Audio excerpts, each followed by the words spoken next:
extraña, muy absurda, pero que finalmente cuando la detectamos y la pudimos usar, y ahora ustedes ya la tienen. Ya recibido la enseñanza, el momento de caer en la... Bueno, pues obvio te estoy platicando de que yo no conocía ni PNL ni nada, pero eso es hacer modelaje. Es decir, uno, mi chavo observó lo que él hacía aunque él no se daba cuenta.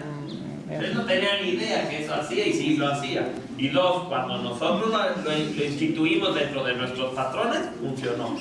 Funcionó que empezábamos una conversación y se quedaba más tiempo y platicábamos y a lo mejor conseguíamos un teléfono. Bueno, y decías, qué chistoso. Una tontería, pero que se volvió muy significativa, ¿no? Entonces estas personas, Fritz Perls, Milton Erickson, Cristina Satir, tenían sus patroncitos y estos padres se dedicaron a sacarlos, a extraerlos y a unificarlos. Y de ahí es que nacen muchísimas de las herramientas de la PNL, ¿sale? Bueno, todo si algo suena confuso o algo, díganme, pero yo prefiero como ir avanzando, ahorita lo que ustedes ya conocen. ¿Qué es entonces la programación neurolingüística? Bueno, programación se refiere a la habilidad de organizar nuestro sistema neurológico para alcanzar las metas. ¿Cómo? ¿Quién de ustedes me explica? ¿Quién de ustedes me explica? Ya están condicionaditos. ¿Quién de ustedes me explica si de veras o cómo es que el sistema neurológico está siendo cambiado por lo que ustedes están haciendo aquí? ¿Quién me quiere explicar? Por un marido sin pones atención. Dice ahí, la programación se refiere a la habilidad de organizar nuestro sistema neurológico para alcanzar las metas. ¿Cómo le haces para organizar el sistema neurológico? Si no abres tu cerebro, si no estás picando ahí con un alambrito. ¿Cómo le haces? Ojo, en términos de programación neurolingüística, para que no se complique mucho el asunto. Sí, no, es que ya te conozco. A ver. Por ejemplo, Ramón nos enseñó que por medio, por ejemplo, de la melodía que tienes, ocupa un hemisferio. Ok. Sí.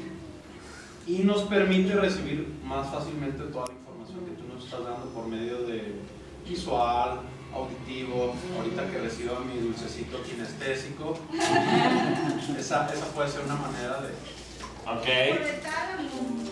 Ok, ¿cómo funciona eso del tálamo? Que el número 7 más menos 2 son los impactos que recibes o lo que tu cerebro... Lo que tú alcanzas a captar consciente. Manejar, y todo lo demás se le mete por atrás.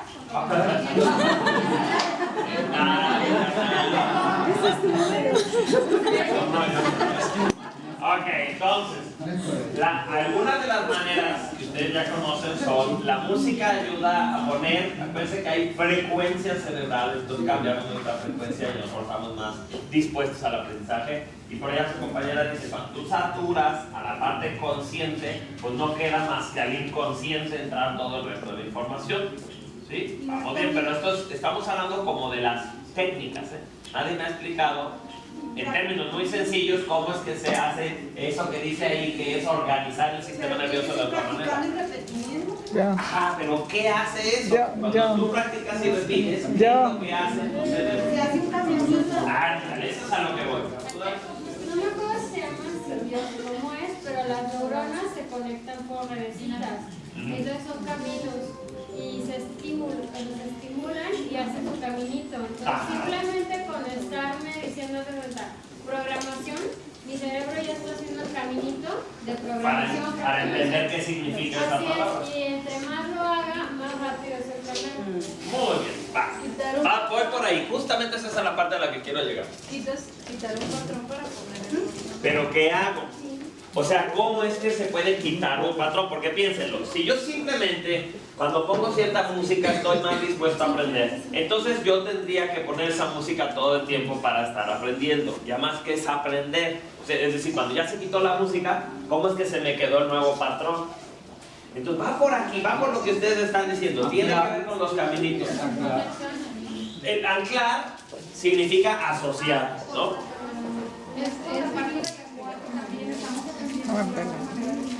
Ok, con eso volvemos a hacer este movimiento. Entonces, a ver, Se lo voy a explicar de la manera más sencilla. Último por acá. Bueno, es que comenzamos por la meta y partimos del punto donde estamos y establecemos un nuevo camino y entonces se reorganiza el sistema para llegar a la meta, ¿no? Es lo que estamos Ok, pero entonces es como si yo te digo, cuando yo pinto un cuadro, pongo el lienzo, pongo las pinturas, me inspiro y me sale la pintura. Y yo te digo, ¿qué chingos es? Me inspiro, esa es la parte interesante. Entonces ustedes lo que me están hablando principalmente son las técnicas con las que lo hacen, pero quiero que me expliquen qué pasa. Entonces miren, piénsenlo de la manera más sencilla. El cerebro tiene millones de conexiones, ¿no? De verdad tenemos una máquina increíblemente capaz. Y desde que, antes de que tú nacieras, desde la panza, ya estabas haciendo algunas asociaciones. Y así, aunque parezca casi imposible, tú has aprendido cada cosa que sabes haciendo pequeños clics, juntando una cosita con la otra, hasta que hoy, por ejemplo, como usted es compañera, yo puedo ver una palabra y saber qué significa. Porque hay un caminito neuronal que ya se hizo para que yo pueda decodificar eso. Aquí el punto es que una vez que yo hago algo varias veces, es como que fortalezco ese caminito. El ejemplo que yo siempre doy es, soy un fumador. Tengo la posibilidad de no fumar o de sí fumar. Es decir, yo sé no fumar. Alguna vez no he fumado. Y también sé fumar. El problema es que cada vez que yo fumo, hago más sencillo volver a fumar, porque estoy como agarrando ese músculo y poniéndolo más fuerte. ¿Sí? Entonces tú imagínate que ese camino, en vez de ser un caminito pinchurriento, es una super carretera de estas así que te cobran con una calcomanía, entonces no tienes ni que pararte, es un highway, tiene un chingo de carriles, está súper bien pavimentada, es en línea recta. Entonces cada vez que yo enciendo el carro y arranco, no tengo que tener para nada.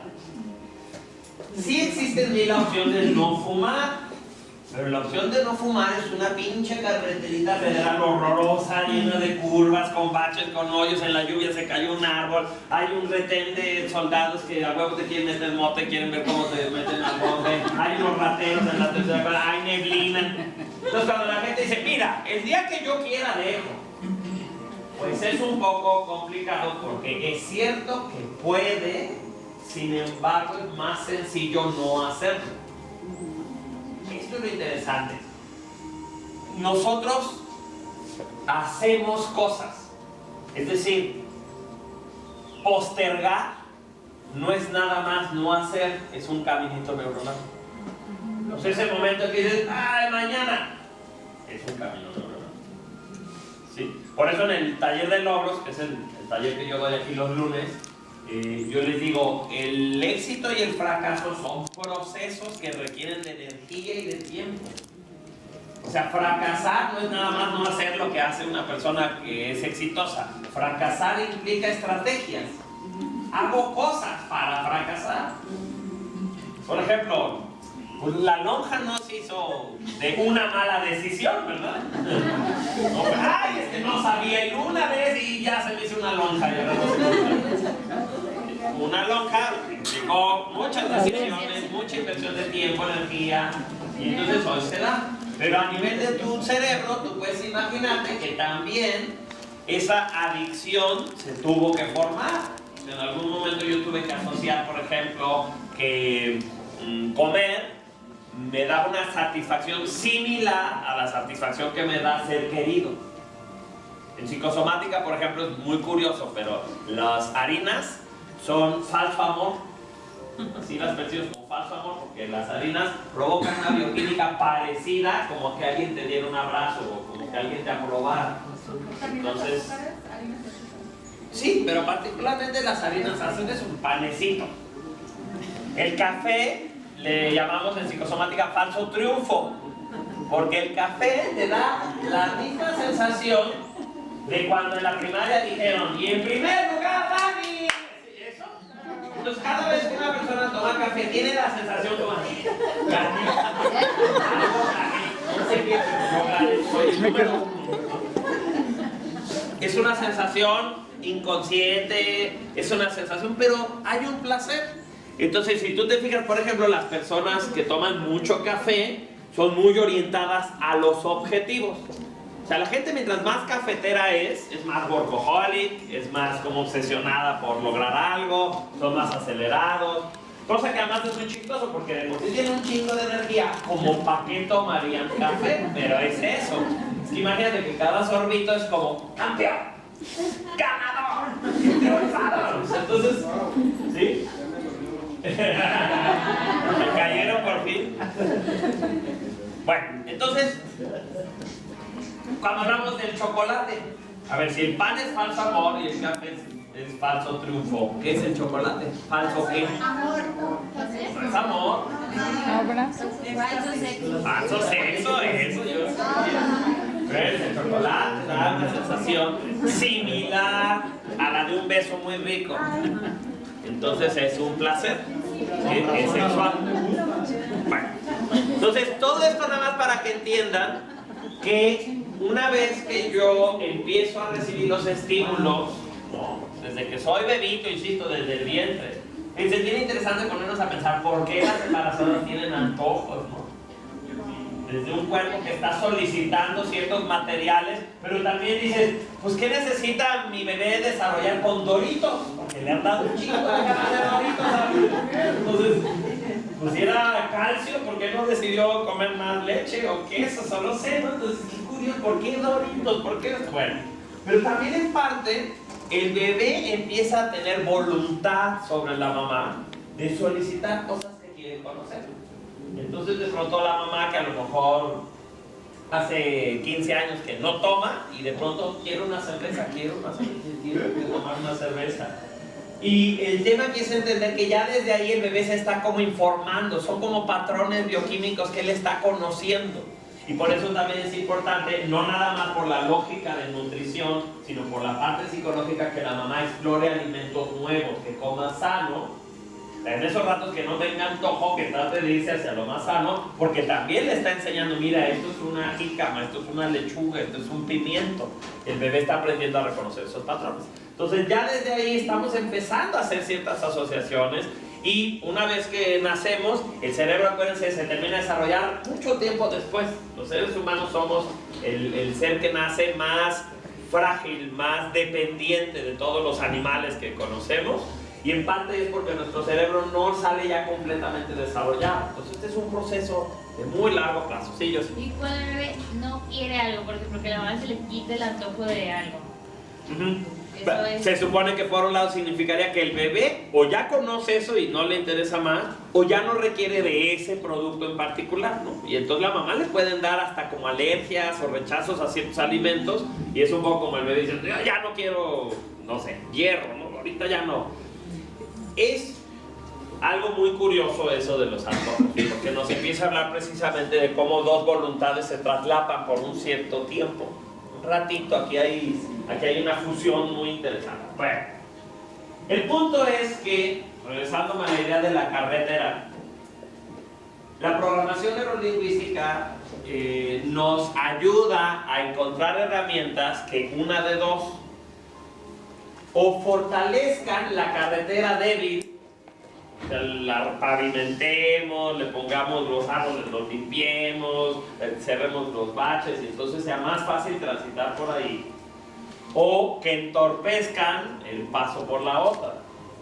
Pues muchas de nuestras técnicas consisten en eso. Por ejemplo, el colapso de anclas, ¿qué sería?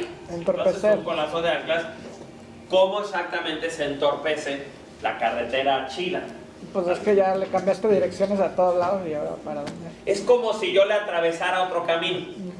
Más o menos eso es lo que pasa. Cuando la persona está en un estado de mucha claridad de ese hábito emocional que tiene, y yo en ese momento le inyecto otro camino, otra cosa que también tiene mucha claridad, entonces es como que una carretera atravesar otra carretera. O una unión entre las dos. Como una unión entre las dos, pero lo que tú quieres es que ya no le sea tan sencillo llegar ahí. Por eso para nosotros, cuando una persona tiene cara de confundida, es una buena señal.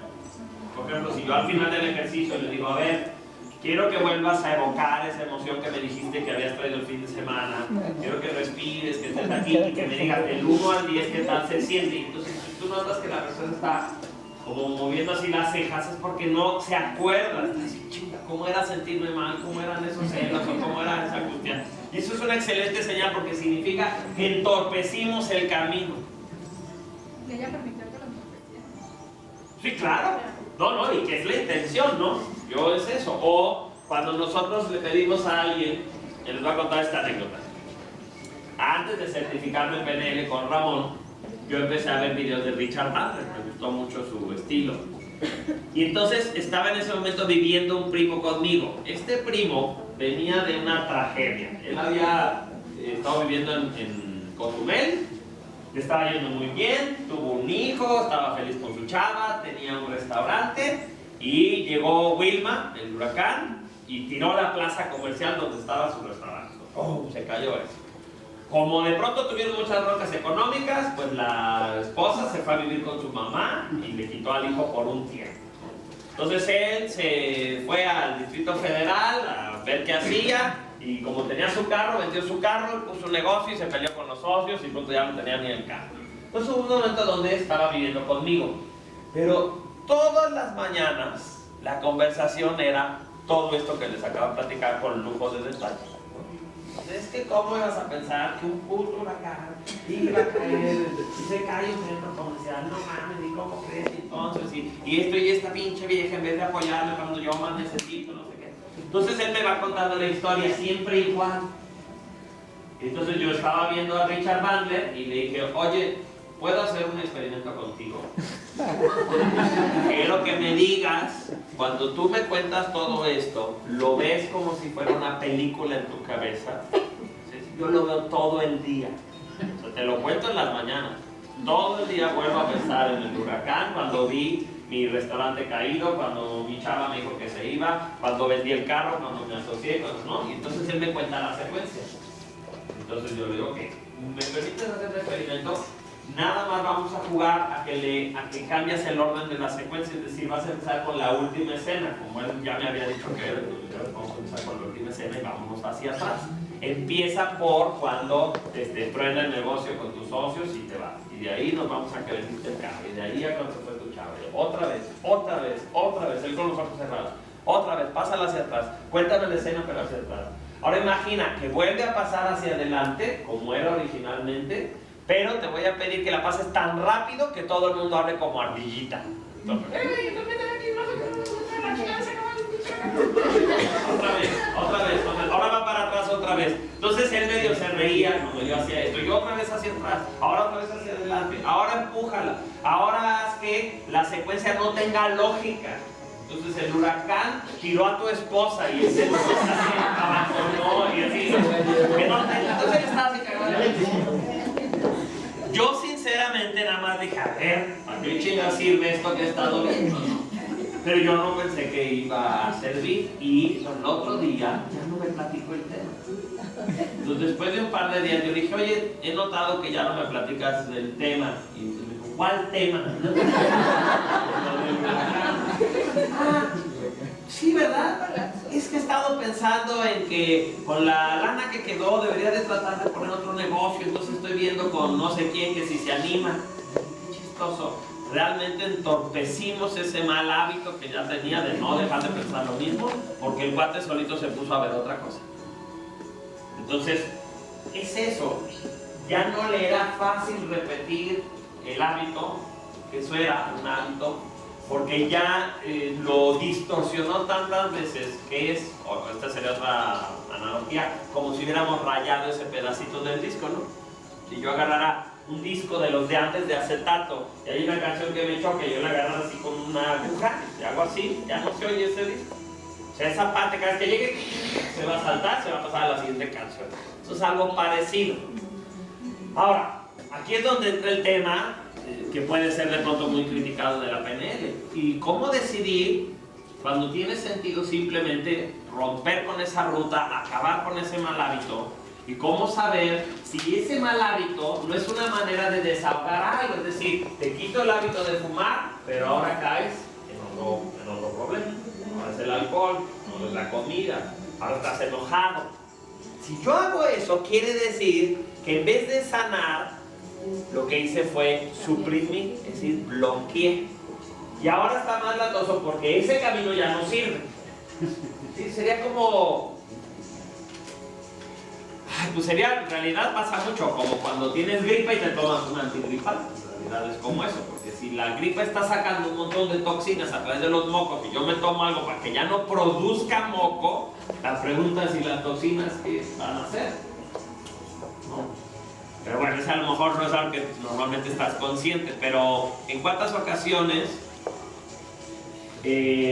no sé, quitamos apéndice, quitamos angina, quitamos sinusitis, ¿sabes? Son mecanismos que están ahí para proteger y los eliminamos y ahora es más común, ¿no? Entonces algo similar pasa en la psicología. Tú tienes también que reconocer, este es un tema profundo, este es un tema donde lo que la persona quiere que yo le cambie no es el verdadero problema. Esto que la persona se quiere quitar. Ya no quiero pensar en mi exnovio, no sé qué. Ya es que lo pienso todo el tiempo. Ah, muy bien, pues hazlo chiquito, empújalo, vuélvelo cenizas, guárdalo en un sobre, la chingada. Pero resulta que pensar en eso la prevenía de caer en relaciones destructivas. Justamente eso era como su mecanismo para no volver a caer en una situación similar. Entonces yo tengo que ver, sobre todo, si ya hice algo y veo que al ratito hay otra serie de problemas, digo, se me hace que lo que yo hice no fue correcto, porque lo que está pasando es que sigue saliendo de la cañería mucha mugre, nada más ya no sale como salía antes. Sí, en el caso de, o sea, cómo detectarlo, sería hacer la técnica y después darle seguimiento y ver el comportamiento para ver si necesitamos por un lado, eso va a ser como la señal inequívoca y ojalá salga al principio, pero también es que si no lo observas, es decir, si tú no tienes esa conciencia, es probable que pienses, ah, perfecto, ya cerramos ese tema y ya salió otro tema, ahora sabemos ese, ya salió otro tema, y eso no sería, o sea, algo raro está pasando, si tan sale y sale tema, ¿no? La otra es precisamente la sesión de hoy, tratar de entender un poquito, un fundamento más profundo de qué es entonces dar terapia para poder tener un criterio adecuado de decir, uno, a lo mejor este no es un caso que puedo resolver yo, así para empezar. ¿Sí? Dos, ayudar a la persona a que ubique el verdadero problema. Por ejemplo, en coaching le hacemos preguntas como, este hábito que tú tienes, ¿en qué te beneficia? Entonces, ayudar a las famosas beneficios secundarios, a que la persona ubique, bueno, es que realmente fumo para mitigar mi ansiedad. Entonces, ¿y a qué crees de dónde crees que venga tu ansiedad? No, pues no sé, yo desde niño he tenido siempre mucha angustia. Ah, pues entonces este es un tema profundo, tú tienes muchos años de existir, entonces yo no me voy a clavar en quitarte el cigarro si primero no te ayudo a mitigar la ansiedad. Cuando nosotros en homeopatía damos terapia o damos un tratamiento para que alguien deje de fumar, no damos terapia para que la persona le dé asco el cigarro, damos terapia para que se le baje la ansiedad. O sea, localizamos el sentimiento que la persona tiene y la persona ya lo sabe porque ya ha intentado dejar de fumar. Entonces cuando deja de fumar, ahí aflora el sentimiento. Entonces yo le doy algo para trabajar con eso y entonces cuando deja de fumar le es más fácil dejar de fumar. Entonces ese sería un ejemplo. Yo quería un ejemplo. Una persona en biopsicodificación se dice que fuma porque quiere recordar a su padre. ¿Ok? Está bien. Hoy vamos a ver una de las grandes ventajas de la PNL, que es un ejercicio que se llama dialogando con el síntoma. Porque lo que su compañera está diciendo es que en la biodescodificación emocional, ¿así se llama? Okay. Hay una como regla que dice que las personas que fuman están recordando a sus padres, están haciendo esa relación. Freud diría que un cigarro es un falo. Y hablaría de otra cosa, hablaría de que en la etapa fálica hubo un rompimiento en los cerebros. Y así, como por un lado obviamente estas cosas salen de la experiencia. Alguien va registrando casos hasta que dice, mira, esto significa esto. Pero también tenemos que reconocer que somos individuos y que un diccionario de interpretación universal nunca va a existir porque habrá sus situaciones. Entonces nosotros lo que vamos a aprender hoy en un ejercicio que se llama Hablando con el Síntoma es a preguntarle al síntoma, ¿tú qué me quieres decir que no he podido reconocer? Porque el síntoma te dice, y a veces el síntoma te dice, toma agua, así, cosas que dices, no pensé que me iba a decir, ya cierra el capítulo de lo que te hizo tu mamá y te dice, toma más agua. come verduras, o sea, esto te digo la cosa más evidente, pues sí. Pero en ocasiones el síntoma sí te dice, pues esto está relacionado con tal cosa. ¿Vale? Lo vamos a hacer, es un ejercicio padrísimo. Bueno, entonces, programación se refiere a la habilidad de realizar nuestro sistema neurológico, pero con esto entonces tenemos que pensar que no nada más la programación neurolingüística hace esto. A veces una buena conversación hace esto. No, o sea, estoy contándole mi tragedia a mi mejor amigo y mi amigo pronto se ríe y dice, ay, perdón, es que me imaginé a tu papá, ya ves cómo es así gordo con sus sombreros diciéndote eso. Y en ese momento que logra él colapsarme porque me hace una imagen chistosa, pues sin querer me hizo un ejercicio donde ahora me cuesta trabajo recordar esto sin acordarme del sombrero de mi papá, ¿no? Entonces, esta situación se da constantemente. De hecho, se da mucho hacia lo malo. O sea, constantemente hacemos asociaciones erróneas. Cuando colapsan una ancla ya está mal. No necesariamente, pero imagínate que entorpeciste. Yo, qué bueno que saques ese tema. Yo observo que a la hora de hacer la certificación, hacemos varios ejercicios, ¿no? En un día a lo mejor hacemos 10 ejercicios, 15 ejercicios. Eso hace que los aprendamos, pero tal vez ya en una intervención real, tú vas a tener que dedicarle más tiempo a ese solo ejercicio. Por ejemplo, yo a lo mejor, si voy a utilizar la estrategia de colapso de anclas, le hago primero como muy consciente de la estrategia, me siento frente a la persona, le agarro una rodilla, luego la otra, luego las dos y todo. Pero a lo mejor el resto de la consulta, seguimos platicando y cada vez que yo noto que va el tema, le vuelvo a colapsar. O sea, y a lo mejor esto duró 1 hora. Y esa hora estuve dale. Y yo en mis expedientes apunto las anclas que voy creando, porque en ocasiones posteriores puedo volverle a utilizar ese mismo botón.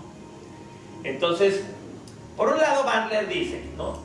Me critican porque una persona dejó de fumar 15 años, pero luego volvió a fumar. Entonces, primero, no se dan cuenta que dejó de fumar 15 pinches años, o sea, no están reconociendo eso. Y 2, pues le vuelvo a hacer el ejercicio y otros 15 años no fumo. Entonces, no sé si es permanente en todos los casos, pero también sé que puedo volver a hacer un ejercicio. Ahora, si yo hago un ejercicio que tiene mucho sentido, pero no sirve, sigo sintiendo igual, me sigo sintiendo igual, es una muy buena señal de que este es un problema profundo. Porque si le hice el que le hago a todo el mundo, la cura de las fobias, la cura de las fobias. ¿Ustedes saben la cura de las fobias, la original? No. Se las voy a explicar, no la hacemos, se las voy a platicar, es muy sencillo. Bueno, cuando tengan tiempo en su receso, me veo sentado en el cine, viendo en la pantalla del cine a Cuau con el estímulo que le causa la fobia. Entonces estoy yo sentado en el cine viendo a Cuau frente a la serpiente, vamos a pensar, ¿no? Le tengo pavor a la serpiente, entonces está Cuau frente a la serpiente y yo estoy en el cine viendo a Cuau que está frente a la serpiente. Y después me veo a mí en la cabina de la transmisión de la película, soy el cácaro, y estoy viendo a Cuau que está viendo en la pantalla de Cuau frente a la serpiente. Es una doble disociación. Haciendo eso, es decir, sin olvidarme que yo soy el de la cabina, que estoy viendo al que está abajo y que está viendo la pantalla, en la pantalla Cuau interactúa con la serpiente. La toma, se acerca, lo paso para adelante, lo paso en reversa, le pongo nariz de payaso a la serpiente, la vuelvo de otros colores, la hago chiquita, lo que quieras, pero todo el tiempo tengo que mantener la disociación doble. Yo soy el que está en la cabina viendo a Cuau, viendo la pantalla que está a su vez tocando a la serpiente. Esa era la técnica original de las fobias. Y Bandler dijo, el día que se reconozca la labor de la PNL, se reconocerá que realmente no tienen por qué existir fobias en el mundo. No hay ninguna situación en la cual se justifique una fobia. Freud había visto las fobias como un tema fálico también, o de maternal, así. ¿Por qué le tienes miedo a la serpiente? Porque es aquello. Sí, de veras. Y no, ahorita vamos a hablar tantito de Freud y no quiero que lo malentiendan. El tipo fue un genio y en su momento era justo lo que se necesitaba. Pero también en su misma manera de comprender de dónde venían las neurosis, pues de pronto todo lo terminó asociando hacia el sexo, y entonces cuando abordó el tema de las fobias dijo, pues también, si le tienen miedo a subirse a un avión, pues es porque le tienen miedo al falo que está volando, que es un avión, y le tiene miedo a su poder, le tiene miedo a su capacidad de crear, ¿no? O si le tiene miedo a la oscuridad, pues le tiene miedo a su mamá, le tiene miedo a volver a estar en el vientre, a regresar a ese momento de la infancia, y así. Entonces, de pronto van a decir, no, nada más es porque la persona en su cabeza, cuando ve la serpiente, la amplifica, la hace gigantesca. Entonces, con este ejercicio la vuelve a hacer chiquita, le da una proporción real y la persona puede acercarse a ese evento, ¿no? Son cosas que fueron desarrolladas. Bueno. Luego, neuro, dice, es el sistema nervioso por medio del cual la experiencia es recibida y es procesada a través de los 5 sentidos. ¿Qué pasaría si tú estás platicando a alguien de programación neurolingüística y tú le dices, mira, todo en esta vida lo recibimos a través de los 5 sentidos y por eso nosotros hablamos de BAC, ¿no? En que hay personas visuales, auditivas y kinestésicas. Y en kinestésicas estamos poniendo también el olfato y estamos poniendo también el gusto. Y esta persona te dice, ¿y la intuición? ¿De quien sea? ¿Dónde está? No todo entra por los 5 sentidos. Y hacer un razonamiento, o sea, si yo tengo esta información, luego tengo esta información, luego se me ocurre algo, ese algo no entró de ningún lado. Entonces está bien, nada más entender que estas cosas no son literales, se ponen así nada más para explicar en general. Pero tiene razón, hay gente intuitiva, hay gente que tiene información que pareciera que está como bajando del internet universal y no sé, alguna vez tú has soñado la solución a un problema o tú has anticipado una situación que pasó tiempo después o has tenido un déjà vu, ¿no? Esa sensación como de que esto ya lo habías vivido. Entonces el punto de esto es decir, no voy a tomar estas definiciones como, pues todo entra por los 5 sentidos, porque nada más me voy a poner a alegar a los güey. Y bueno, en general, la mayor parte de la información le llega a una persona por sus 5 sentidos. Y eso está bien.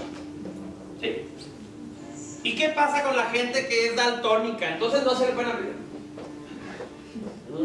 Es más puro sentido común aquí, ¿no?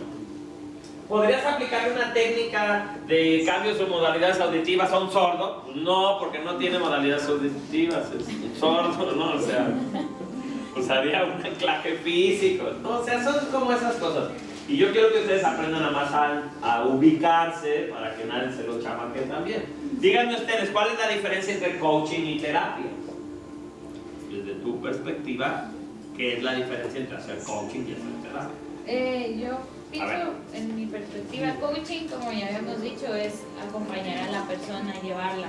Okay. Y más terapia se me hace más estar escuchando a la persona, como que, o sea, guiarla, pero no la estás llevando tú, sino como tú la estás aconsejando. Muy bien, a ver si te entendí bien. En coaching, yo te acompaño, porque definimos dónde estás y a dónde vas, y entonces yo te voy acompañando en el proceso, pero ¿le daría consejos a la persona? ¿Le diría qué decisiones tomar? Pues no, esa es lo que bueno, la persona. Y tú dices que en terapia sí le diría yo más qué hacer. Pues puede ser, ¿no? O estar más un poco más enfrente de la persona como... Está bien, eso es justo lo que quiero que salga ahorita, las definiciones que normalmente tenemos para que nos queden más claras. Por acá, ¿cuál es tu diferencia? El coaching ayuda a que la persona reconozca cuáles son sus habilidades, sus capacidades, potencialidades, incluso sus preguntas, para que él solo con esos recursos que cuenta avance. Entonces el coach ayuda a una persona a reconocer sus recursos, sus habilidades y los aproveche para lograr su objetivo. ¿Y en la terapia?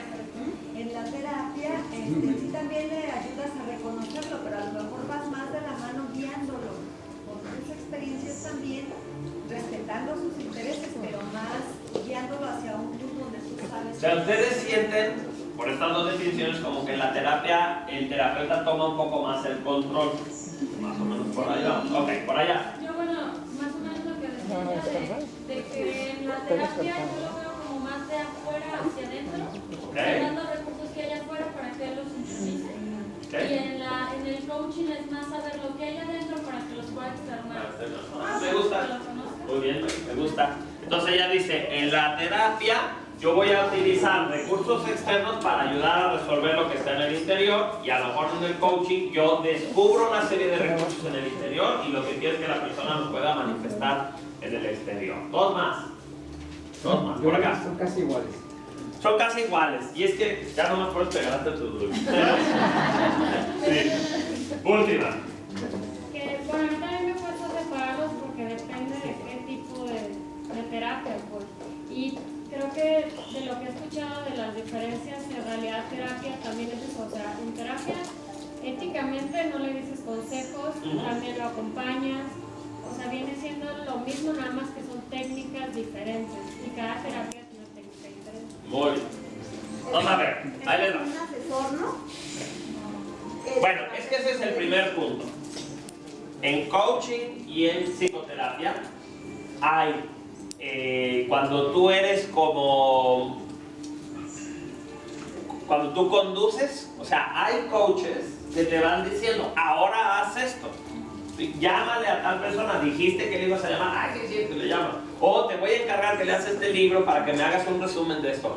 El coach puede en ocasiones estar muy directivo, pero también el psicoterapeuta, a veces él te está diciendo, mira, en este momento agarra tu teléfono y háblale y dile que te arrepientes de esto. Dile, ¿por qué? Porque está, con su experiencia está viendo que esta es una estrategia que en este momento va a funcionar.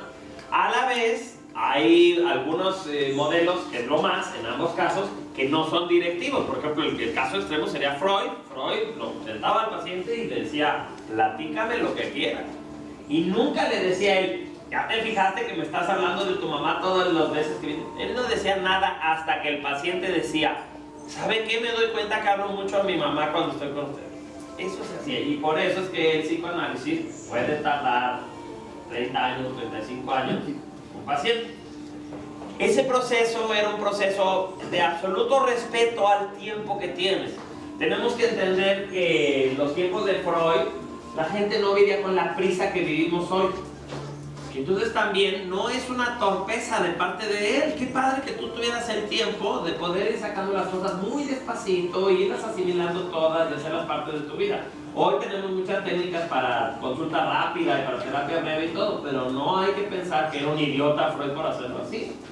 Si tú tuvieras el tiempo sería fantástico que lo hagas con mucho tiempo. Más, hoy en día tener la posibilidad de ir a psicoanálisis es un lujo extraordinario, así quien se lo pudiera dar, qué rico ir ahí a soltar y soltar, como debería de ser poderle platicar a un padre así todos tus problemas. Pues el psicoanalista no te juzga, no te dice qué hacer, te permite que te desahogues, ¿ok? Bueno, entonces, tanto en terapia como en coaching también hay la opción de yo simplemente te acompaño. El coach te haría un par de preguntas, pero te deja que tú tomes tus decisiones, ¿ok? Entonces lo que más bien ustedes tienen que observar es a qué objetivos están orientados. La psicoterapia trabaja el pasado. Con psicoterapia resolvemos un tema de perdón, un tema de trauma, un tema que tiene que ver con injusticia, un tema que tiene que ver con la relación de tu papá y de tu mamá. En coaching nos enfocamos al futuro. La persona está ahorita y quiere llegar a tal cosa. Quiere bajar tantos kilos, quiere vender el doble, quiere encontrar una pareja. Entonces, cuando ya lo entendemos así, podemos pensar que a la hora de la hora, cuando yo estoy con una persona, a veces necesito hacer psicoterapia y a veces necesito hacer coaching, y muchas veces necesito hacer las dos. Las líneas de vida, que es, insisto, el ejercicio que más me gusta, lo van a aprender hoy en la noche, es un ejercicio donde pasan las dos, porque yo inicio en el presente con un problema presente. Yo traigo este sentimiento que no me deja avanzar. Y entonces, cerrando los ojos, yo hago una regresión, es decir, me voy al pasado, ubico dónde se organizó todo esto, lo resuelvo, me regreso al presente, pero con mi nuevo ánimo, que ya me siento mucho mejor porque ya resolví esto, entonces me voy al futuro. Y me llevo este empoderamiento al futuro para poder resolver otras cosas que ya vendrán. Entonces, en una sola herramienta pasan las dos cosas. Pasa psicoterapia y pasa coaching en una sola herramienta. Y así es. O sea, muchas veces a mí alguien me contrata y me dice, quiero que me hagas coaching para el tema financiero, porque tengo muchas broncas con el dinero, no fluye el dinero y que no sé qué. Ok, cuéntame, No, pues mira, tengo mi empresa y estoy vendiendo tanto, ¿no? Y todo eso muy de coaching, ubicamos el estado actual. No, pues esto, y tengo 2 vendedores y más o menos este es mi mercado y lo que yo he pensado es esto y esto. Ahora, uno de los temas fuertes es que mi hermano trabaja conmigo. Mi hermano, como él es más grande y ahora está abajo de mí, entonces está ahí como con una rivalidad muy fuerte. Y como mi papá apoya más a mi hermano porque desde chico, y ahí está, desde chico a él lo consintieron mucho, lo apoyaron, pero luego él tuvo un accidente y entonces como yo estaba muy chiquito cuando pasó eso, toda la atención, y entonces digo, ok, olvídate de coaching. Tenemos primero que resolver ese pedo que está ahí, porque eso es lo que no le está permitiendo ir más para allá. Entonces, así es, en muchísimos casos yo tengo que observar ambos universos, el pasado que está en la vida de la persona y el futuro. Y eso es lo que yo quiero entender, nada más esa diferencia, ¿sale? Bueno, lingüística, como además John Grinder es lingüista, entonces él dijo, bueno, pues todo en la comunicación es lenguaje. El lenguaje no verbal, el lenguaje verbal, la manera en que construimos la sintaxis y todo.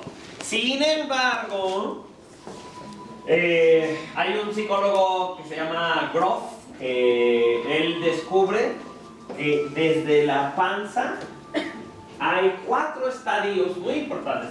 Todo el embarazo es un solo estadio.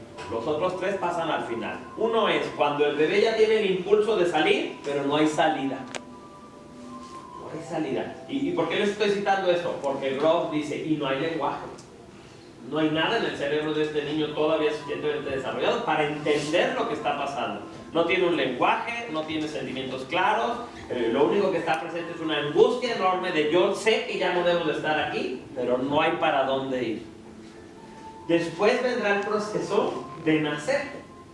Y en ese proceso hay otra serie de patologías que se provocan si no se da apropiadamente. Entonces nacer, que implica atravesar con mucho esfuerzo un conducto que es muy estrecho, que es complicado y que en momentos te estás asfixiando y estás tratando de nacer, pero que además te pasa las heces fecales de la mamá, están así en un momento que sales, todos los líquidos que se están derramando, toda la flora. ¿Saben que hay flora de lactobacilos en la vagina? Entonces es padrísimo, cuando un bebé nace se le da su primera vacunación. Cuando nace por canal natural, la mamá lo baña así como de recubrimiento de bacterias para que tenga su primera vacuna natural. Su inmunización se da al momento de nacer. Pero todo eso, si no lo vivo bien, porque el cordón viene cruzado, porque se tardaron, porque lo que sea, entonces me va a afectar. Y finalmente, ya nacido, el tema de que tú nazcas, inmediatamente te pongan en la báscula, corten el cordón, todo esto es muy traumatizante para... Tú imagínate que entras a una fiesta y de pronto le cierran y hay así un chingo de gente esperando y te aplauden, ¿no? Y tú así, ¿qué pedo? ¿Qué tengo que hacer? ¿No? Algo así. Entonces un bebé que vive esa experiencia, ¿qué pedo? De pronto me soltaron y no. Pero el punto es, no hay lenguaje. No hay ni siquiera, el bebé no ve bien, entonces, es que con el gesto del doctor interpretó que nada. Estás de verdad a ciegas en un universo donde apenas empiezas a estimularte. Entonces, una persona que supiera de esto y tú le dices, es que todo entra a través del lenguaje, no sé qué te va a decir. A ver, si sabes tantito de fisiología y entiendes que el lenguaje se desarrolla muy posterior, tu teoría es toda falsa, ¿no? Porque además vamos a irnos a las generalidades. Entonces tú dices, bueno, la gran mayoría de las cosas que hemos aprendido están asociadas a un lenguaje, a una serie de patrones. También se cuestionaba mucho tiempo por qué no tenemos memorias de nuestra más tierna infancia. Y Freud pensó porque están completamente reprimidas, son tan traumatizantes, es tan difícil ser un bebé, que mejor lo quitaste. Pero hoy los neurólogos dicen, no, es porque la memoria todavía no se desarrolla. También la memoria es una parte del cerebro y tienes pequeñas memorias, pero casi no te acuerdas simplemente porque no tenías como el chip todavía puesto, ¿no? Entonces, entender que la configuración es muy tenue, sobre todo en la tierna infancia. Ya después, pues, ya vienen los traumas oficiales, los que se ubicas y los que reprimes y los que niegas y no, pero eso ya pasa. Bueno, entonces hasta aquí. ¿Cómo se escribe Grof? Grof, G-R-O-F-F. según yo, tiene que decir Gustav Groth, pero ya no estoy muy seguro porque ahorita me sonó que ese es Jung, Gustav Jung. ¿Hay alguna edad promedio en donde comienzan los recuerdos? O sea, por ejemplo, a los 2 años, yo sé que puede variar. Precisamente de los 2 en adelante es posible que una persona se acuerde así nítidamente de, yo me acuerdo que mis papás estaban peleándose y que mi mamá se cayó. Pero ¿cómo si eras un bebé? Sí llega a haber recuerdos hasta de esos momentos. Obviamente, todos distorsionados. Fíjate, acuérdate en este momento de tu salón. Los vives, o sea, sí te manifiestas, aunque estén distorsionados. Pero te manifiestas según tus recuerdos, ese es el tema. Entonces, fíjense, acuérdense en este momento de su salón de primaria. Acuérdate, sobre todo de primero o segundo de primaria. Acuérdate de tu salón. Ubica dónde te sentabas en ese salón. Ubica cómo vienes vestido. Entonces, ¿quiénes de ustedes en su memoria ahorita se están viendo ustedes así sentados en la banca? Recuerdo completamente falso porque tú no te ves a ti. Te puedes acordar cómo venías vestido porque, pues mi uniforme era así, pero si tú te ves en ese recuerdo así sentado, ay sí, ahí estoy, ahí está el gordo Patiño acá y aquí está Juanito. Falso recuerdo porque tú nunca te viste a ti mismo, tú ves desde tus ojos. Entonces es como si yo me acuerdo de mí dando conferencias, yo me veo parado frente a ustedes, pero no es lógico, en realidad yo tendría que ver desde mis ojos, ¿no? Como desde esta toma mi experiencia de las conferencias. Entonces yo reconfiguro la memoria todo el santo día, ¿no? Si yo te cuento todo lo que hice el día de ayer y no me tardo 24 horas en contártelo, quiere decir que está editado. A fuerza. Porque yo tendría que darte la suma minuciosa de todo lo que hice ayer, pues me tardaría 24 horas. Hay una novela preciosa de Borges que se llama Funes el Memorioso. Si les gusta la ciencia ficción o el trabajo de Borges, que es muy bonito, muy filosófico, es hermosa esa novela. Funes el Memorioso, una persona que tiene una memoria impecable y entonces cuando le dicen la gente, ¿qué hiciste ayer? El cuate deja de hablar durante 24 horas porque se acuerda de todo lo que hizo ayer. Entonces es hermoso entender qué útil es que no nos acordamos de un chingo de cosas. Porque si te acordaras de todo, te vuelves loco. Este cuate, por ejemplo, no entiende el lenguaje porque él dice, ¿por qué le llamamos perro a esta cosa que ahorita está así, pero al rato estará así? Es decir, como él cada vez que ve algo lo memoriza por completo, dice, yo no entiendo por qué le vamos a llamar igual a esta cosa que por ejemplo ahorita tiene 2 ojos viéndome hacia mí, a esa misma cosa que al rato va a estar viendo hacia allá, que no tiene nada que ver su espalda, su cola, sus orejas con lo que yo vi hace rato. Entonces él se la pasa nombrando a cada cosa de manera diferente. El mismo perro se llama de muchas maneras según para dónde esté volteando. Es padrísimo ese, porque entiendes lo poquitito que observas y lo poquitito que recuerdas y cómo eso te permite vivir, porque este cuate pues, no puede vivir porque todo se acuerda. Bueno, entonces vamos a ver muy rápidamente lo que son las corrientes psicológicas. Yo en lo personal me he tratado de meter bastante a cada una de ellas, conocer estas corrientes, pero hoy en día me baso en la más corriente que encuentre. Esa ha sido mi búsqueda. ¿Cuál es la más corriente de las corrientes? Bueno, si nosotros lo vemos así como un espectro, Freud es considerado el padre de la psicología moderna. Sin embargo, antes de Freud ya existía la psicología. De hecho, es una palabra griega que significa psique, es el alma, ¿no? Entonces, psicología, estudio del alma. Para los griegos, la psicología era el estudio de esa cosa que vive adentro de ti, de la luz interior. Algunas personas le llaman al alma espíritu, así lo usan como sinónimo. Tú lo quieres ver así, pero la idea es que era el estudio del alma. Entonces, ustedes acuérdense que en la antigüedad, sobre todo si lo vemos en Grecia, que es así como muy claro, el filósofo era todo. El filósofo era el sacerdote, era el científico y era el artista y el pensador. Todo era el filósofo. era la máxima autoridad en todas las áreas. Hasta hablaba de leyes, hasta hablaba de cómo debían de gobernar, hablaba de las ciencias naturales, hablaba del universo, hablaba de Dios, hablaba de la voluntad, de todo lo hace el filósofo.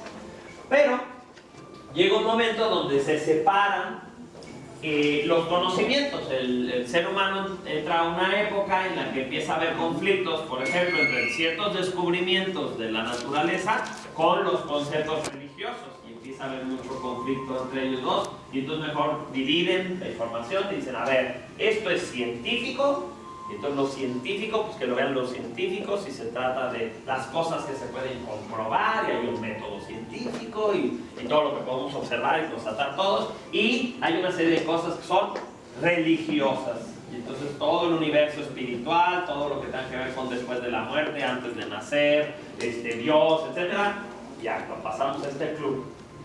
Y entonces separamos la información. La psicología primero es así como ese niño que nadie quiere, ¿no? ¿Dónde se lo vamos a echar? ¿Para los de allá, para los de acá? Y entonces, finalmente los que lo toman tratan de decir, debe de haber una ciencia para estudiar esto, pero lo primero que le tenemos que cambiar es el significado. El alma es algo que no sabemos dónde está, cuánto pesa, cómo se mide, y entonces mejor desde ahora va a ser el estudio de la mente. ¿Okay? Listo, evento científico, vamos a estudiar la mente de las personas y vamos a poner distintos ejercicios para llegar a esto.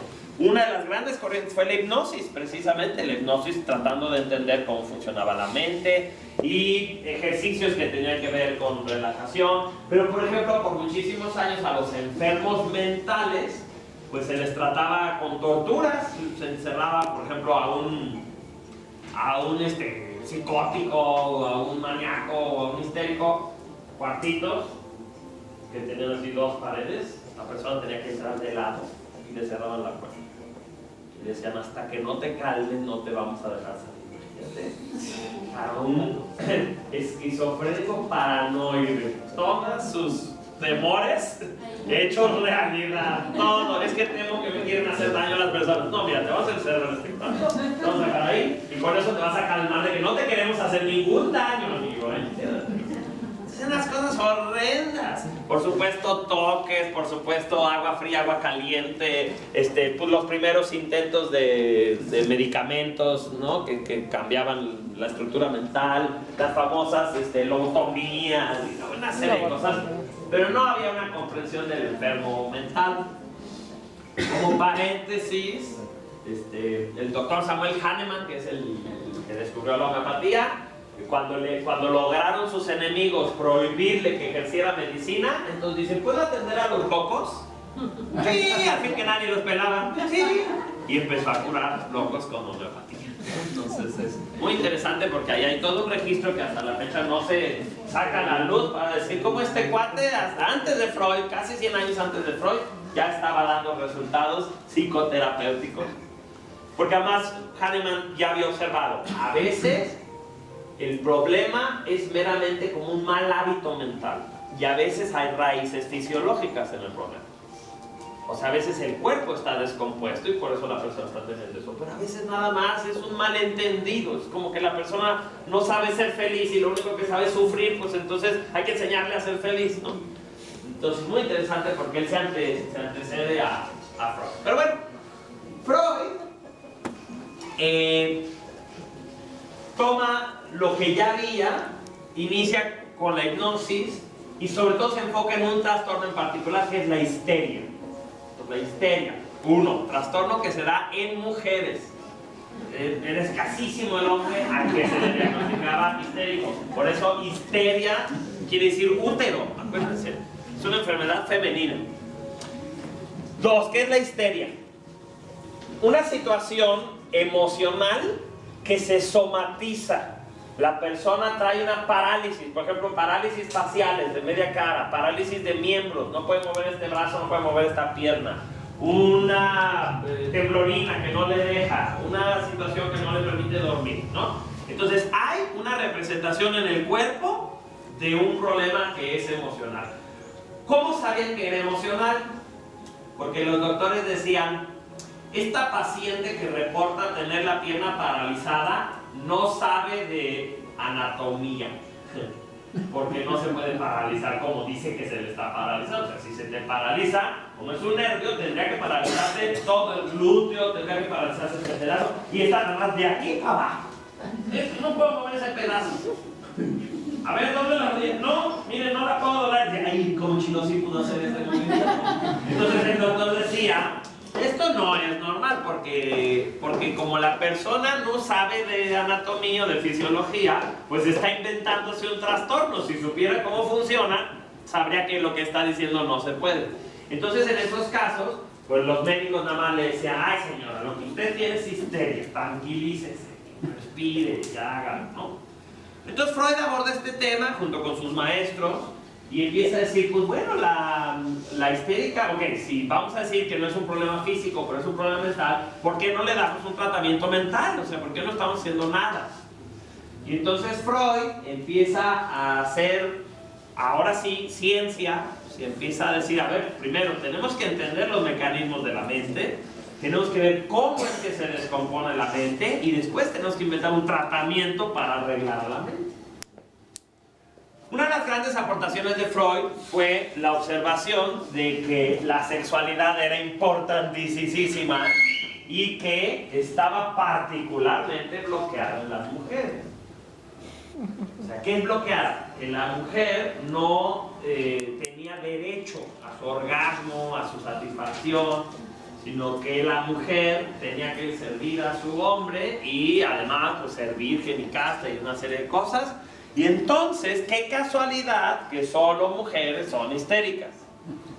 Entonces, fíjense qué interesante. Freud desarrolla toda una mecánica para ayudar a una mujer a que entre en contacto con su sexualidad. Piensa que esto pasó a principios del siglo pasado. Un desmadre lo que hizo Freud. Hoy lo vemos como, ay, ese viejito retrógrado, ¿no? Qué hueva. Pero el güey fue un revolucionario en su momento. Entonces se les permite recuperar el derecho a tener una sexualidad, explica qué es la sexualidad sana y cómo se da, y que el orgasmo es muy positivo, y que es además una necesidad. Freud es quien incluye hambre, sueño, defecación y sexo como necesidades primarias. El sexo no es de que, ay, ya tuve hijos, ya que hueva, y lo dejo. No, es toda la vida una necesidad. Y por muchísimos años la terapia que desarrolló Freud para la histeria se convirtió en la mejor terapia que existía para curar la histeria. Era la gran terapia, de verdad era maravilloso. Tomaba mucho tiempo y, este es un dato curioso, cuando se comercializan los primeros vibradores, se acaba la histeria. Clínicamente la histeria se considera erradicada en el mundo, ya no existe. De verdad, no te estoy mintiendo. Desaparece y resulta que era porque estaban las mujeres teniendo orgasmos y ya no se necesitó la terapia de Freud. Hoy ya no se usa la terapia de Freud. Pero no es que no haya sido acertada, lo que pasa es que era más fácil todavía, ¿verdad? De que tuvieran un orgasmo, y entonces eso la llevaba a estar mejor. Entonces, bueno, Freud empezó con eso y eso fue lo que lo sacó a la fama, porque él empezó a curar histéricas y todos los hombres querían, ay, ahora cura a mi mujer, ahora cura a la mía, ahora cura a mi mamá. Pero te digo, Freud pues lo sacaba a partir de que esta chava reconociera su cuerpo, reconocer obviamente abusos sexuales, reconocer rollos en contra de mi cuerpo y de mi autoestima y así, y entonces sanando todo eso y permitiéndose ser felices, pues entonces se quitaban las histerias. Una vez que logra ser exitoso en eso, entonces empieza a meterse a otras áreas de la vida. Empieza a considerar padecimientos de hombres y personas con múltiple personalidad y así. Y ya, y Freud desarrolla todo un esquema muy interesante. Fíjense, Freud no recibió ningún reconocimiento médico o psicológico. El único premio que se le dio en la vida fue como escritor, un premio de literatura. Es un extraordinario escritor. Tú ves sus obras y te fascinan. Es un tipo que escribe tan bonito, tan interesante. No escribe como si estuviera escribiendo para un científico. Escribe de tal manera que te emocionas de lo que él está observando, como que tú estuvieras ahí viendo al paciente con él, ¿no? Entonces el tipo era una persona muy orientada a los detalles. De hecho, con los años él declara, soy obsesivo, ¿no? Porque bajo su mismo criterio Primero él estaba seguro que la gente neurótica, toda, había sufrido algún tipo de abuso sexual. Cuando él ya se declara obsesivo, es una de las manifestaciones de la neurosis, dice, y por cierto, no todos los neuróticos tienen abuso sexual. Aclaro para que no me empiecen a ver a mí, no todos, a veces no son ese problema. Pero toda neurosis se da como resultado de haber reprimido algo.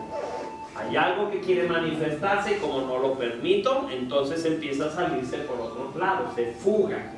La energía sexual es la más probable, pero no es la única. Hay muchos instintos en el ser humano y hay necesidades que, si fueron reprimidos, por ejemplo, si tú...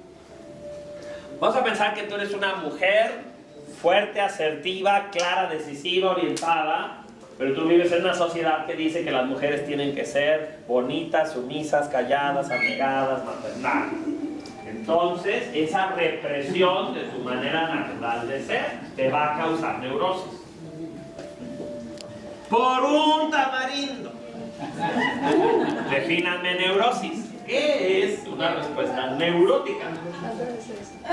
Falta de sexo. ¿Tú? Esa es la causa, pero...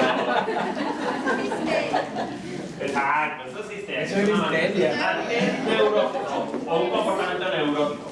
Pues según Freud, o sea, según el psicoanálisis lo explicaría con la tópica del yo, el ello y el superyo, que sería, haz de cuenta, como estar discerniendo o estar midiendo entre tu impulso, entre tu deseo y en lo que la sociedad o la ética o lo que sea te dice. Entonces, puede ser cualquier cosa, no necesariamente tiene que ser algo negativo o ello. O sea, puede ser, me como un chocolate, ese es mi ¿impulso? Deseo, mi pulsión, así le dice Freud. Pero el superior me dice, no, pero la sociedad dice que estás muy gordo. Vas a engordar y no te deben bájale los chocolates, ¿no? Y el yo va a discernir entre esas. Eso sería un neurótico que en el mejor de los casos pues nos toca hacer. Bueno, se supone que si eso estuviera equilibrado, no eres neurótico. O sea, digo, no, pues tienes razón de aprendizaje. Mejor le bajo en esta ocasión. Pero el domingo sí me voy a echar mi chocolate. Por otro lado, si le hago siempre caso al id o al impulso, entonces también voy a tener comportamientos neuróticos. Haz de cuenta, todos tenemos una tendencia, ¿no? Están los perversos, los psicóticos y los neuróticos. Por eso digo que en el mejor de los casos te toca ser neurótico. Pero dentro de los neuróticos... No, ¿por qué a mí me gusta ser perverso?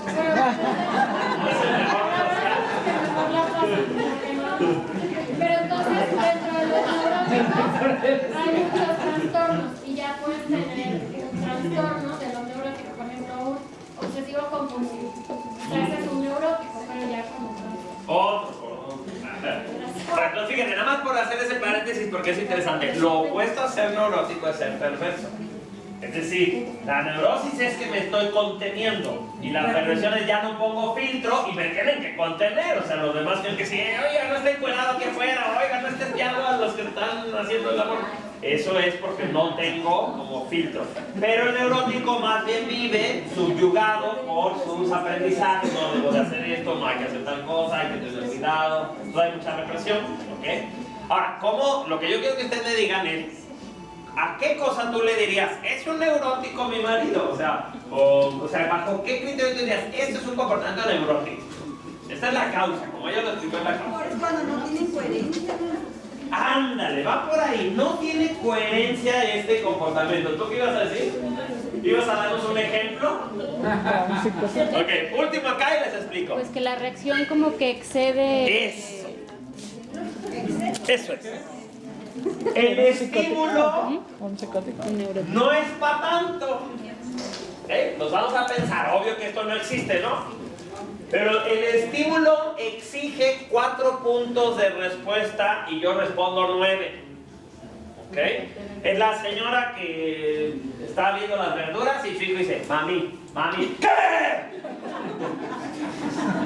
Ok, sí, el niño estaba jodiendo, pero era como para decir, ¿qué pasó? ¿No? Ese pinche grito que lo dio. O voy manejando y de pronto se cruza un cuate, ¡oh! Te empieza a correr. neurosis. Una respuesta exagerada ante un estímulo promedio.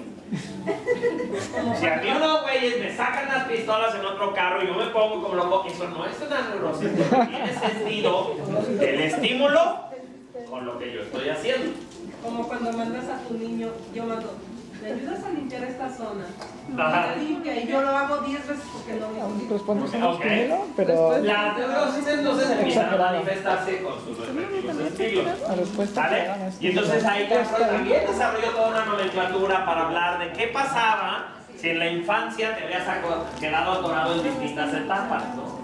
Y entonces la famosa etapa anal, la etapa oral, la etapa genital, y cada una con sus respectivos. O el complejo de Edipo. ¿Quién se acuerda cuál es el complejo de Edipo? A ver. El hombre, el macho, se enamora de la madre demasiado. Y no se suelta porque de los 8 a los 12 años no tiene el estímulo para salirse de ahí. Entonces, un niño se enamora de su mamá, la percibe como el ser humano más maravilloso, perfecto, mágico, y van a pasar varias cosas.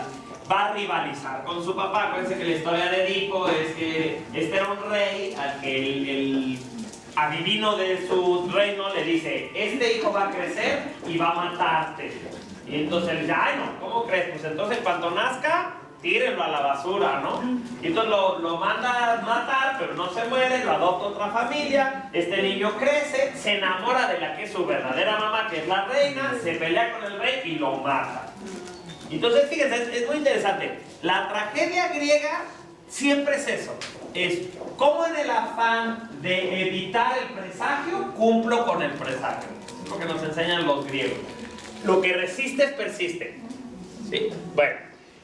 Entonces Freud dijo, porque además Freud era un tipo súper culto, entonces dijo, bueno, es parecido a como esa historia.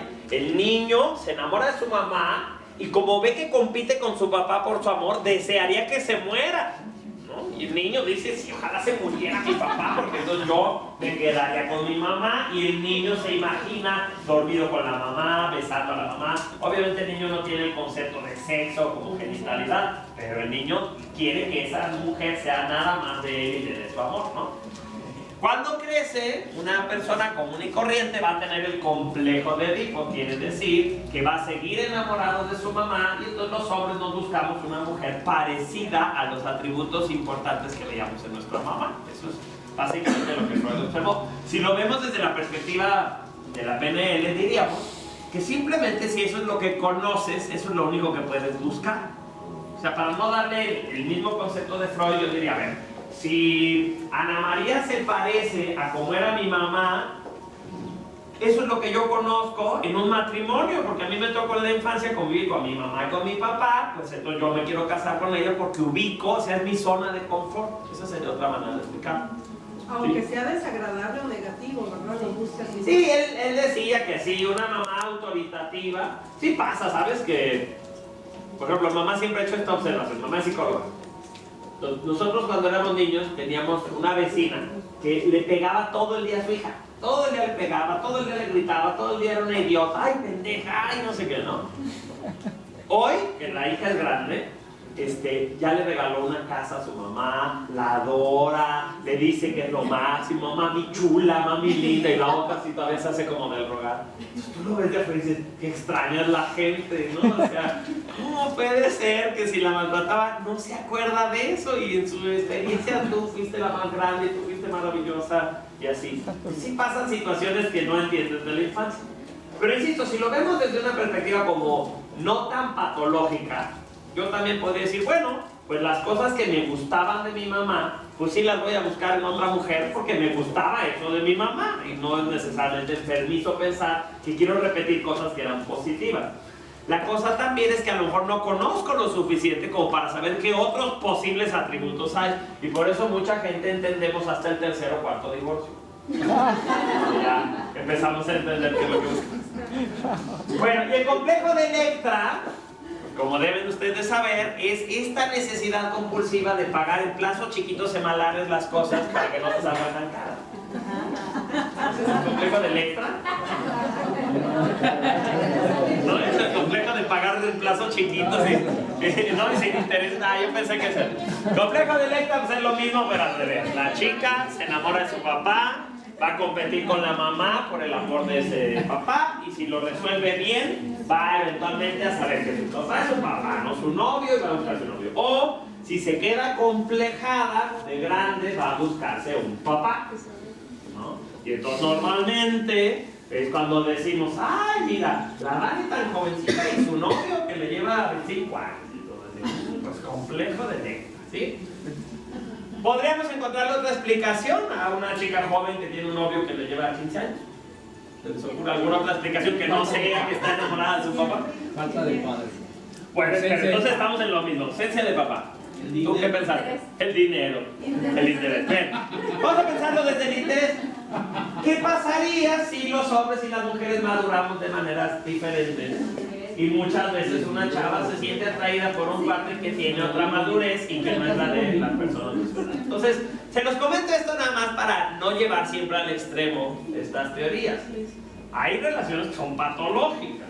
Hay gente que sí lo ves y dice, es que es su papá, o sea, no nada más es más grande, igualito, físicamente, la actitud y todo, pero a veces simplemente son los intereses de las personas. Oye, Pau, sí. Entonces se podría decir, volviendo a las programaciones neurológicas, que se puede plantear un complejo de Edipo a través de alguna de las técnicas de programación. Pues sí, pero tendrías que pensarlo muy desde los términos psicoanalíticos. O sea, pero por ejemplo esto del complejo de Edipo y el de Electra sería como localizar ese color que tú ves que en tu mente irradia a tu mamá, reconocer que cuando ves a tu pareja ves ese color y como que quitarle ese color y dárselo a tu mamá y regresarle su color natural, cosas así. Tendrías que verlo, pero estarías en una psicoanálisis. Lo que pasa es que sí sería interesante pensar qué hubiera hecho Freud conociendo muchas cosas que conocemos. Si él hubiera querido acelerar el proceso o no, porque insisto, él era muy respetuoso de decir, no, que se tarde lo que se tenga que tardar. No es que primero el de las 4 a las 8 es el conflicto. Sus alumnos sí. De Edipo y luego de las 8 a las 12 es el conflicto. Wilhelm Reich es uno de sus alumnos. Las 4 a las 8 es el de Edipo. Todas las experiencias el del niño se acumulan en el cuerpo. Todos los orgasmos no tenidos, todos los traumas, todos los instintos reprimidos son ese dolor de espalda, esa sensación en las lumbares, esa opresión en el pecho. Entonces Reich dice, se tardan un chingo platicando, vamos a soltarle ahí. Entonces Reich empieza lo que hoy se conoce como la bioenergética. La bioenergética le dice Reich y es, me voy a evitar la chamba de platicar porque el intelecto se va a tardar mucho en llegar ahí, lo voy a torturar físicamente y de verdad, te ponen el dedo por ejemplo aquí en el pecho al fondo y duele de la chinga y lloran. Y Reich decía, ni siquiera me entero qué es lo que tenía la persona, yo nomás la hago llorar y a la tercera ocasión que le hago ahí ya no le duele, quiere decir que ese trauma ya se liberó. Entonces Reich lo empieza, después Alexander Lowen continúa y ya inventan los mapas así de todo el cuerpo. Empiezan a coincidir estos mapas un poco con la acupuntura. Empiezan a decir, mira qué casualidad que los chinos pensaban que aquí está el temor, que aquí está la ira, que aquí está no sé qué. Más o menos coinciden y entonces empezamos a liberar estas experiencias tocando ahí, pero es duro, no es cómodo. Por ejemplo, en bioenergética no todas tú tocas, a veces el paciente se tiene que poner solito, entonces se tiene que poner así en cuclillas y estar el más tiempo que pueda. Y duele horrible, ya empezó a doler nomás de poner. Entonces cuando ya dicen, ya me quiero parar, no, ahí quédate. Y entonces de pronto ya empiezas a sudar, empiezas a desesperarte y empiezas a llorar, o empiezas a encabronarte, o empiezas a tener pánico. Entonces una postura incómoda mucho tiempo empieza a sacar lo que está de fondo. Entonces básicamente es como lo sobreestimulas y va a venir después la liberación. ¿Sale? ¿El yoga sería llorar un poco como eso? El yoga, nada más que el yoga no fue ideado terapéuticamente. O sea, eso es lo que ahorita que llegamos a la transpersonal. Los transpersonales dijeron, ok, nosotros en Occidente hemos entendido muy bien desde el recién nacido, todas sus etapas, su aprendizaje, el desarrollo cognitivo, no sé qué, pero los orientales entendieron de adulto para arriba qué es trascender, qué es iluminarse, cómo despertar nuestros máximos potenciales. Entonces la transpersonal empieza a hacer una fusión. Wilber dice, hay gurús con un altísimo desarrollo espiritual y con una serie de problemas traumáticos de la infancia no resueltos. O sea, ellos no tienen psicoterapia, pero tienen desarrollo espiritual. Pues, ¿cómo fusionamos? Una pregunta. En lo transgeneracional, respondería mucho de lo que anteriormente has platicado. Sí, ¿por qué no entra en transpersonal. Todos los que ya empiezan a considerar lo sistémico y el tema, por ejemplo, de cómo tú vienes cargando transgeneracionalmente todos estos problemas, entra hasta la psicología transpersonal. Aquí todavía el individuo es el centro de su patología. Hasta llegar al humanismo, ahí ya entraría Virginia Satir, ahí ya empezamos a decir, y no se da que el individuo es parte de un sistema, pero eso ya se destaca. Entonces, bueno, para cerrar el tema del psicoanálisis y hacer un ejercicio que es muy divertido, piensen que Freud entonces explora sobre todo la sombra. Es decir, Freud dice, vamos a estudiar a la gente que su mente está descompuesta para entender todo lo que reprime la persona que no está descompuesta. Por eso al final Freud dice, todos somos neuróticos y se incluye él. Una de las cosas que lo presionaron a reconocerse como neurótico obsesivo es que una persona le dijo, ¿sabe, maestro, que la palabra neurosis aparece más de 10,000 veces en sus libros? Entonces ya Freud puso carita así, creo que soy obsesivo. Entonces bueno, Freud lo que dice es, una persona neurótica está tan estable en su patología que no se nota que está descompuesta. Sus sistemas de defensa lo protegen, la pelea que tiene aquí entre el superior y el otro está así como engarrotada. Entonces no más estamos neuróticos, pero no nos damos cuenta. Una persona ya loca, una persona en un ataque psicótico o algo así, se le nota este sistema porque está averiado. Es como si el motor de tu carro viniera así con una cubierta que no pudieras ver por dentro cómo funciona, pero al del loco está abierta la tapa y entonces dices, ah, mira, pues aquí hay unos pistones y aquí hay una cadena. Más o menos eso fue lo que observó Freud. Entonces Freud se clava en estudiar la sombra, todo lo que niegas, todo lo que ocultas, todo lo que te avergüenza, todo lo que no quieres hacer parte de tu vida porque es muy negativo, muy mal visto. Freud, el súper experto, y el psicoanálisis se mete por ahí. Ahorita vamos a ver que el conductismo no cree en eso. Skinner y Watson dicen, nada de complejos ni que la chingada. El ser humano es un perrito amastrado. Si le das premios, hace una conducta. Si le das castigos, quita una conducta. Y de hecho la PNL viene mucho del conductismo. Mucho de esa misma acepción. Y por eso yo les estoy dando esto, para que no sean cerrados. Porque tú vas a discutir con un psicoanalista y te va a decir, solo estás reprimiendo a la gente y les estás haciendo daño con tus técnicas. Y decir, no, a ver, yo entiendo los límites de lo que puedo hacer y comprendo la postura de cada una de las corrientes. Y entiendo para qué cosa utilizo qué ejercicio. Watson y Skinner ni son el asistente de Sherlock Holmes ni el director de la escuela de Van Simpson. Son los psicólogos que desarrollan el conductismo. Ellos, sí. Cuando dice usted descompuesto, exactamente a qué se refiere. Pues que la persona ya no puede controlar, por ejemplo, sus impulsos y entonces se encuentra en todos lados, agrede a la gente o así, o vive completamente enclaustrada, por ejemplo, una persona con agorafobia que vive encerrada en su casa, no puede salir con nadie. Entonces Freud estudia eso, y dice, en estos es muy obvio el mecanismo. Esta persona no puede dejar de oír una voz que le insiste que se quede en su casa, ¿no? Bandler se burla mucho de eso, ¿no? Que Bandler dice, a ver, el psiquiatra está entrenado, ¿no? Tiene todos sus estudios para entender qué es lo que está bien y lo que está mal, ¿no? Entonces dice, el paciente le dice, oiga doctor, yo escucho una voz en mi cabeza que me dice que haga cosas. Y entonces dice el psiquiatra, dice Bandler, entonces el psiquiatra escucha una voz en su cabeza que le dice, está loco, hay que encerrarlo. Entonces él dice, todos escuchamos voces en nuestra cabeza, todos, pero el problema del loco es que una cosa es que tú escuches esa voz y le hagas caso, otra es como que la medies y digas, lo hago o no lo hago, y otra es que esa voz te dirija, ¿no? Ahí es donde empieza a haber esos problemas. Pero la respuesta sería entonces que cada uno en su momento tuvo su razón y que fue buena. Y todos completan un modelo. ¿En quién se basan Watson y Skinner? El conductismo, ¿de quién había investigación anterior? Pavlov. Entonces Pavlov Lo vemos bien chido porque dice, no, Pavlov descubrió que les tocaba una campanita a sus perritos, les daba de comer y entonces los perros salivaban y soltaban ácidos en su estómago.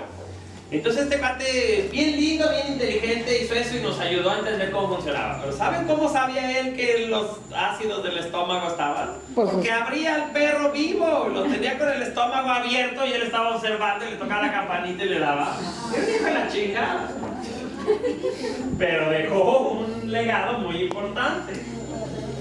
Que les voy a contar un chiste. Está Pavlov en un restaurante comiendo. En ese momento suena un celular. Y entonces Pavlov se para y dice, no le he dado de comer a mis perros. Solo entienden los que entienden de psicología. No le he dado de comer a mis perros. Bueno, entonces el conductismo toma una postura media. Dice, el hombre no es ni bueno, ni malo, ni luz, ni sombra, ni quien chingada. Es puro condicionamiento. Premio, castigo y así funciona. ¿Sí? Y cuando llega Maslow con el humanismo, Maslow dice, a veces tengo pacientes que me dicen, estoy bien, doctor, me siento bien, estoy contento, mi vida me gusta, ¿qué puedo hacer para ser más feliz? Y entonces Maslow, que había recibido entrenamiento psicoanalítico, dice, no sé qué contestarles, yo nomás estudié qué hacer cuando estás jodido. Entonces Maslow es el primero en hacer un estudio de la gente feliz y dice, oye, ¿y por qué no estudiamos a la gente exitosa, contenta, plena y vemos qué hacen? Y entonces él, ustedes lo conocen por las famosas necesidades de Maslow, su pirámide de las necesidades, pero sobre todo su contribución es el humanismo. O sea, Maslow dice, no somos un perrito amaestrado, las personas tienen la posibilidad de tener la voluntad de hacer cosas, o como la Madre Teresa, puedes estar viviendo una vida muy complicada y sin embargo amar lo que estás haciendo. Entonces no es premio castigo, porque si fuera premio castigo, pues esta mujer ya hubiera dejado de hacer esa labor, era muy pesado para ella, ¿no? Entonces Maslow hace eso y ya cuando estaba en sus últimos años, el mismo Maslow abre el área de la psicología transpersonal, donde él dice, hay mucha información que no cuadra en ninguno de nuestros mapas. ¿Qué pasa cuando la gente nos habla de energías? ¿Qué pasa cuando hablan de premoniciones? ¿De qué onda con estos bichos orientales que dicen que los chakras y que la iluminación y todo eso no está en nuestros mapas? Pero él alcanza a estar 2 años en eso y se muere. Entonces no alcanzó a ver el verdadero surgimiento de la transpersonal. Entonces lo transpersonal que incluye lo transgeneracional es una evolución de todo lo anterior. Exacto, eso es lo que tenemos que entender. Que no es que hoy pensemos que el psicoanálisis está equivocado. ¿Cuántos de ustedes se avergonzarían de que estuviéramos encuerados ahorita todos?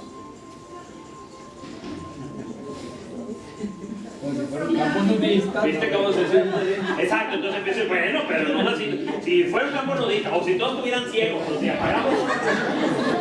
Freud sigue teniendo razón. Seguimos avergonzándonos de nuestra sexualidad, por eso todos estamos muy vestidos y por eso no nos vemos ciertas partes del cuerpo, las evadimos. Freud tiene razón, lo que pasa es que le hemos ido agregando al modelo.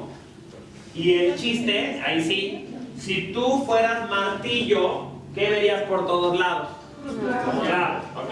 Entonces los psicoanalistas todos piensan que tiene que ver con la infancia, los roles, no sé qué. Los conductistas todos piensan que es un error, un castigo equivocado. Los humanistas todos lo ven como es parte de tu destino, es un proceso que tú estás viviendo para trascender, no sé qué. Y si eres transpersonal, pues es tu karma, son las generaciones. Lo único que quiero que entiendan es que todos añaden algo al modelo. Y interesante, la PNL tiene muchas raíces de aquí, pero aunque no lo admite, tiene sus pedacillos de acá, sus pedacillos de acá. Tiene el otro. Nos vamos a hacer un ejercicio. Este ejercicio lo vamos a hacer en parejas, no lo vamos a hacer en triada. Entonces necesito que te pongas de pie y busques una pareja con quien vas a hacer este ejercicio. Ponte de pie.